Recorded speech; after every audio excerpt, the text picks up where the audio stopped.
All right, welcome back to Wall Street Silver. We have a quick little roundtable I pulled together. Mr. David Morgan and the Economic Ninja, and of course Lee from the Wall Street Silver community. Silver has been crashing today. I don't know if I call it, what would you call it, Mr. Morgan? Is this a crash? 60 cents, 70 cents? Yeah, it's Friday. Yeah, let's call it smash. It rhymes with crash. Yeah. So what happened, Mr. Morgan? Have you been on top of this today? Well, I mean, I know it's futures driven. I know it's the paper markets. I mean, I know that all the news feeds will have some other reason for it. But I do have to say, technically, and I know you have a chart that we can look at, it's kind of at that inflection point. It needs to hold this level. So Fridays are always the most important days in the futures markets, all across the board, the ags, the softs, the financials even, and the metals, of course. So since it is a Friday and it's good volume, meaning above average volume, unfortunately, I don't want to say it, but I have to. Technically, it's breaking down and it will probably stay there, which means we're going to have to fish for another bottom. And it's not the end of the world. It's frustrating. And I have to comment something real quick, Jim, about the equities. The equities are kind of forecast this. The equities on the miners were really showing weakness. And usually they lead the metal, meaning if the equities start moving up in strength, then usually the metals follow. And vice versa. If the equities are showing weakness, then usually the metals follow.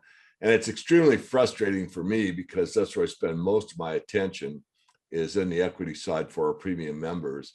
And these gold companies are making bank. They are just putting money away. And normally a stock is reflective on their earnings. So when you have strong earnings, you have a stronger stock price, but you don't in the gold sector.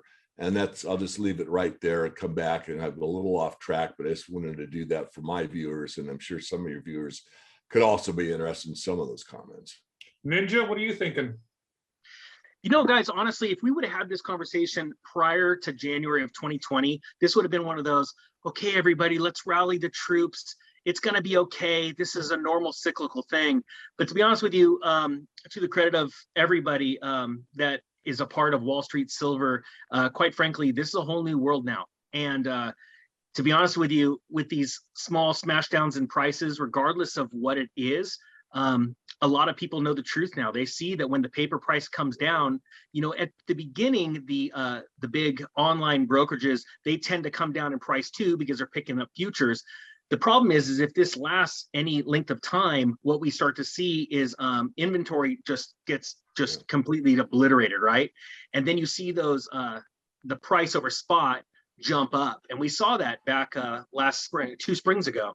And so with the sheer amount of buying of physical that's been going on around the world in the last year and a half because of a new type of understanding, a knowledge of economics and what the fiat money system is as opposed to real money, to be honest with you, this kind of stuff just gets me pumped up, to be honest with you. And the sad thing is when these smackdowns come, it's almost like you have to jump in and buy your physical immediately because like last 2 springs ago, when the paper price just gets obliterated and the physical gets sucked up super fast, and you usually see that with junk silver in my opinion, then all of a sudden the online dealers, they go, hey, it's harder to get the physical when they call their suppliers or the mint, and so those VIGs just run right back up to normal. So to be honest with you, we really don't know what this is going to be like until we see some more price suppression or this price stays lower longer, in my opinion. Well, I'm looking at the chart right here. I hope I've shared it. I shared the screen correctly. Did I, guys? You guys got it? Yeah. And it's looking like it's right. I mean, I'm not a chart technical person, but you see these higher lows happening throughout, going on back to November of 2020. It would seem to me, my amateur opinion, this is probably where we're going to bounce and start building a new base and go higher. If what do you think, Lee? Would you buy here? I'd want to see that line hold. Yeah. Yeah. Mr. Morgan? I mean, I'm looking at the broader markets now. We had Zoltan Pozar warn about the Fed repo market kind of drying up some liquidity. We're starting to see some sell off in the broader markets. So I'd be a little cautious here. Mr. Morgan, what do you think? Yeah, I'm with Lee. I have what I call the Morgan rule, and I watch it at any particular juncture like this for 3 days. So if it breaks through that line, I give it a couple more days. I also want to see the volume. So I would watch and wait. And the thing about being patient, by 2 or 3 days is it can save you a lot of frustration. Because if it closes lower on Monday and Tuesday, you could start accumulating, but it doesn't mean you have to rush in. I would certainly, in fact, if this goes lower Monday, I'll probably call up and start shopping. I'm looking, I think one of you mentioned bags. I think the premiums on bags are pretty low right now, and doesn't hurt to have physical, US minted 90% silver. Yeah, well, I like to get the 10 ounce or 100-ounce bars now. We just interviewed someone who was telling me that's your best bang for your buck is in just raw silver. If you can step up to the 100-ounce, just raw bars. But anyways, what else are you guys thinking? Is this just sort of concern with the overall market where they're selling everything and the good stuff gets thrown out with the bad? Is it that type of mentality, or is there something? This is totally independent of silver. It's just getting dragged down with everything. I would like to speak to that. So a lot of people ask me this question all the time. Ninja, when we see this economic cycle end, we see the stock market start to really come down like we saw in 2008, is it going to affect silver and cryptos? And I say 100% absolutely yes.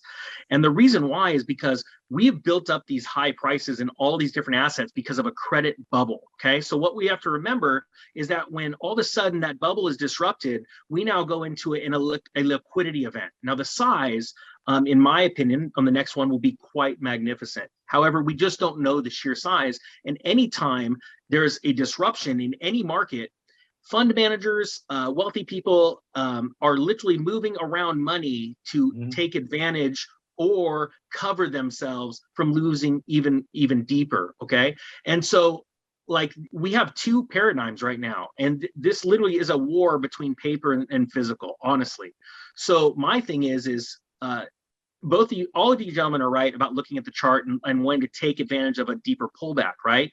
And we understand that silver and gold, usually there's never a mania when the price is going down. It's always fear. It's people want to buy when it's going up. It's literally the opposite of being a good investor, right? So the first thing I do is like, well, I got a few $100 in my pocket. Why don't I go down to my nearest coin dealer? Silver's been getting smashed. And what do we see? A lot of people just came in yesterday and are selling their silver. And I ask them, I say, hey, how much do you want for it? And they may say, I want $1 or $2 over spot. I go look online. I go, man, that on a percentage basis is a smoking deal. I'll go ahead and grab it. My point being is for small purchasing, if you're not investing in paper, options, equities, then honestly, I think that these little smash downs are a great psychological advantage in your favor if you want to buy physical. There is a difference though between trading these metals and acquiring them. And I think when you see a price dip like this, you start looking to buy some. If you're trading it, it's a whole different story. Well, you're thinking more dollar cost averaging. All right, I bought some at this price. I buy a little bit all the time regularly and just don't worry about the ups and downs of the price. It's something you're holding a long time, so just don't worry about it. Just ignore it. And something I've learned is I'm not buying with, in my mining stocks, I have zero leverage in my portfolio right now. I just own the stocks themselves, no margin. And I sleep a lot better right now, knowing that I just don't have to deal with that stuff. Yeah. I'm patient with what's going on. And the silver that I have, I just don't even worry about that. The ups and downs of the raw silver price don't affect me. Mr. Ninja? I've got a question for any of you guys.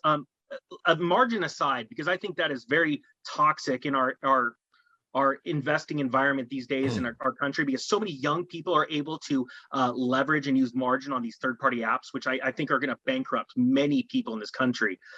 Similar to what happened in the Great Depression, but I think even bigger. What about, are anybody looking at out of the money call options where exactly what your risk is? It's losing. If you put in $1, you risk losing the dollar.